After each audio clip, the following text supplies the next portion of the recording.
कोई भी मुसलमान भाई, क्योंकि पिछले 2 दिनों में तकरीबन 10,000 मुसलमान भाइयों ने मुझे फॉलो किया है। पिछले 2 दिनों में 10,000 लोगों ने, जिनमें 90% मुसलमान हैं। और फॉलो करने का रीज़न क्या था? दास ने बहुत पहले दशरथ पुत्र श्री रामचंद्र जी को लेके एक वीडियो बनाया था कि जो भी उनका धर्म साबित कर देगा कि श्री रामचंद्र जी का धर्म हिंदू है, या वो हिंदू धर्म से थे, या उनके पूर्वज हिंदू थे, तो 1,00,000 रुपये आप जीत सकते हैं। अभी 22 जनवरी को जो एक पाखंड हमारे देश में लाइव दिखाया गया, मूर्ति में प्राण डालने का पाखंड,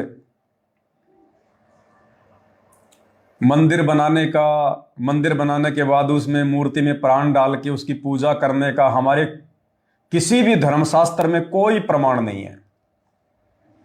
चारों वेदों में इस पाखंड का कहीं कोई प्रमाण नहीं है। हम खुला चैलेंज करते हैं भारत के चारों शंकराचार्यों को, खुला चैलेंज।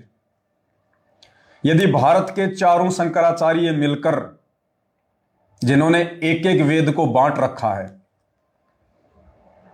अगर ये चारों शंकराचार्य उन चारों वेदों में से, और चारों वेदों का सार है पवित्र गीता जी, तो 4 वेद और श्रीमद् भागवत गीता, इन 5 ग्रंथों से यदि हमारे देश के चारों शंकराचार्य मिलकर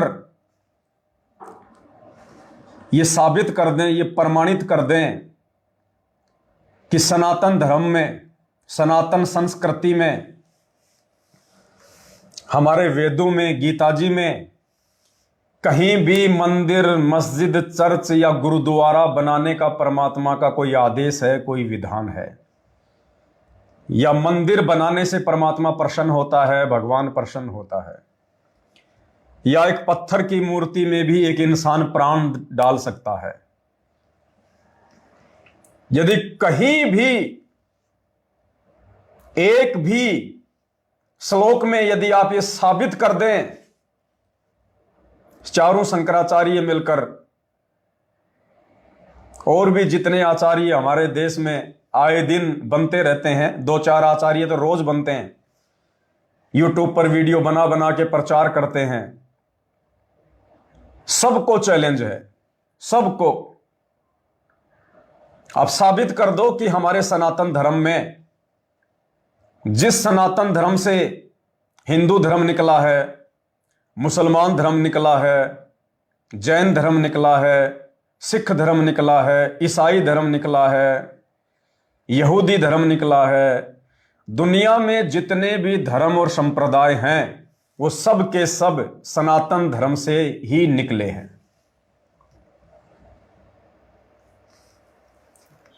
कोई भी शंकराचार्य साबित कर दो। मैं परम पूज्य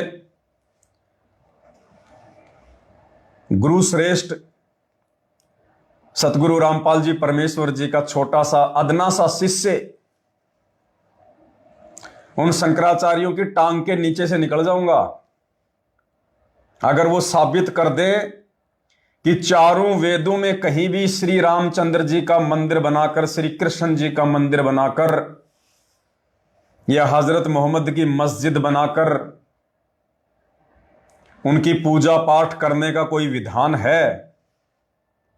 चलो ये तो छोड़ो, मैं भारत देश के चारों शंकराचार्यों को अपने गुरुदेव भगवान की आड़ लेकर उनके आशीर्वाद से यह चैलेंज करता हूं, चारों वेदों में आप यह साबित कर दो कि दशरथ पुत्र श्री राम ही भगवान है। दशरथ पुत्र श्री राम वास्तव में राम है, वो परमात्मा है। और राम राम राम राम या जय श्री राम उनका बीज मंत्र है। ये 2 बातें भारत देश के सभी आचार्य, शंकराचार्य, राम भद्राचार्य, निम्बाचार्य, जितने भी आचार्य हैं इस देश में, वो साबित कर दो कि दशरथ पुत्र श्री राम ही वास्तव में राम है। वो राम जिसके विषय में कहा जाता है कि दुनिया चले ना श्री राम के बिना, वो राम है जो दुनिया चला रहा है। साबित कर दो। और जय श्री राम या राम राम राम राम राम राम राम राम। राम भद्राचार्य जी का एक इंटरव्यू मैंने देखा था, उसमें वो कह रहे थे कि मैं प्रतिदिन 2 लाख राम राम राम राम राम राम राम राम जपता हूं। तो राम भद्राचार्य जी से, चारों शंकराचार्यों से निवेदन है, प्रार्थना है और चैलेंज भी है कि श्री राम को, दशरथ पुत्र राम को दुनिया बनाने वाला, दुनिया रचने वाला और दुनिया चलाने वाला राम साबित करके बता दो, चारों वेदों से या रामायण से, महाभारत से, 18 पुराणों से। और जय श्री राम राम राम राम राम उनका बीज मंत्र है, उनका मूल मंत्र है। ये 2 बातें साबित कर दो, आजीवन तुम्हारी गुलामी करूंगा, आजीवन जैसा कहोगे वैसा करूंगा। अन्यथा ये भारत देश की सरकार परम पूज्य सतगुरु रामपाल जी भगवान के इस छोटे से, अदने से, नाचीज, तुच्छ शिष्य पवन दास को एक मौका दे, सार्वजनिक तौर पर इन सभी आचार्य शंकराचार्यों को इकट्ठा किया जाए, जो भी हिंदू धर्म में सर्वश्रेष्ठ हैं, कि हमसे बड़ा हिंदू धर्म को जानने और मानने वाला कोई धरती पर नहीं है। जितने भी चारों वेदों के प्रकांड ज्ञाता हैं, आचार्य हैं, वो सब के सब एक मंच पर इकट्ठे कर दिए जाएं। और एक तरफ ये पवन दास रहेगा, सतगुरु रामपाल जी भगवान के चरणों की धूल। अगर उन चारों शंकराचार्यों को, राम भद्राचार्य को, दुनिया भर के आचार्यों को अगर फिट्टे मुंह नहीं कर दिया, फिट्टे मुंह नहीं कर दिया,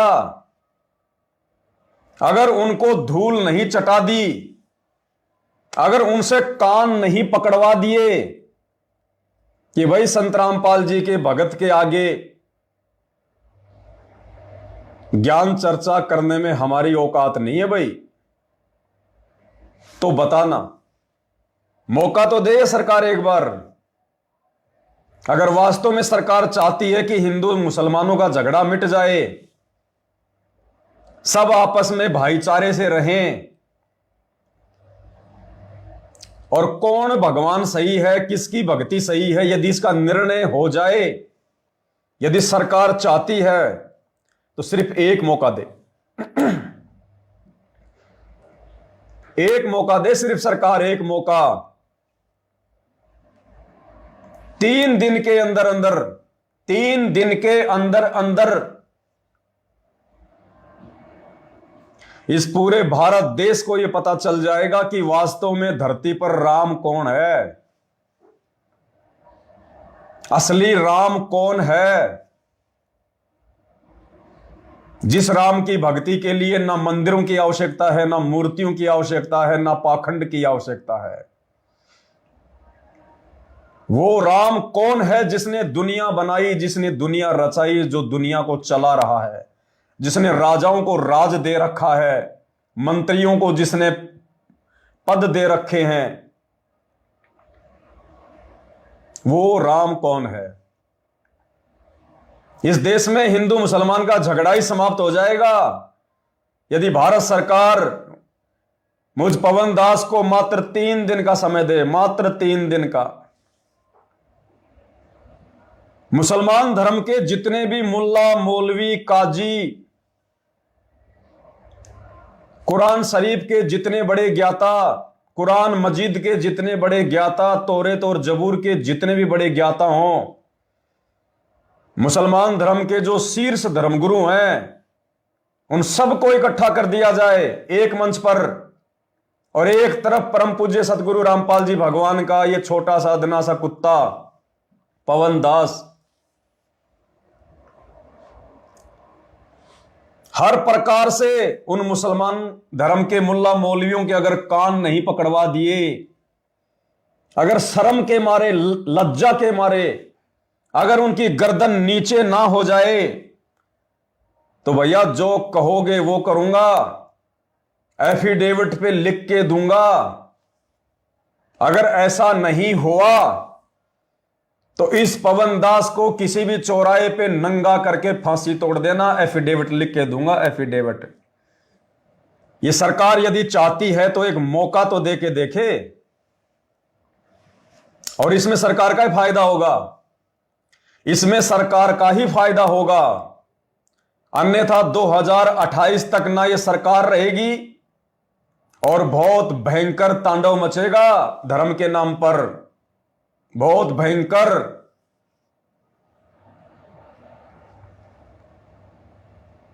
तो मेरी जो बातें हैं,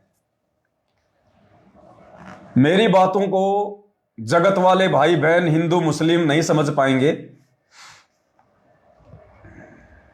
क्योंकि ये उस समय समझेंगे हमारी बातों को, सात संगति की बातों को, जिस समय ये परम पूज्य सतगुरु रामपाल जी भगवान के सत्संग सुनना शुरू करें। तब इनकी बुद्धि खुलेगी, इनकी बंद बुद्धि के पट खुलेंगे, ताले खुलेंगे, इससे पहले नहीं खुल सकते।